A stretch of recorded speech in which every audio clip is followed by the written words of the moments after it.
huling kinausap ni Kuya si Yong. Nais kong ipaalam sa iyo na nalalapit na ang araw ng inyong Big Jump Challenge.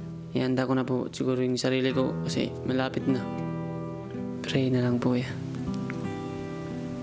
Sa mga ganitong klaseng haharapin mong mga hamon, saan ka kumukuha ng lakas? Isa-isip ko lang po yung pamilya ko po. Parang maano ko na po yung lakas ko po eh. At gabi-gabi ko po silang iniisip po kuya.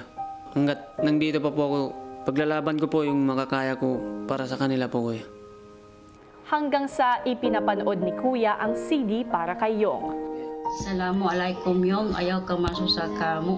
Alhamdulillah okay dah kami ini pareho saja tiu-tiu dah kuman. Maabot mo na yung pangarap mo. Kusog saja ka mengindua patuhan. Bangman in hidayat makawa mo ra. Iba niya rin kami katan para kay mo.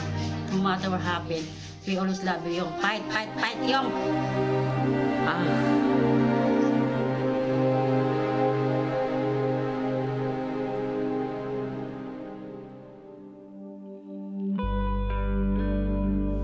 Yun, namimiss ko po sila. At parang po sa akin na yung nanay ko po sabi ng mga ganun po kaya, fight, fight, fight. Yung loob ko po kaya parang gagaan na sa big jump kuya. May nagano na po sa akin kuya na kaya ko talaga kaya. Ito po yung pagkakataon ko po na paglaban ko po yung sarili ko po kuya at saka pakita ko po sa kanila na kaya ko po kuya. Kaya bigay ko po talaga yung sana ko sa big jump kuya. Sabi niya po, fight, fight. Dapat ko po i-fight po kuya.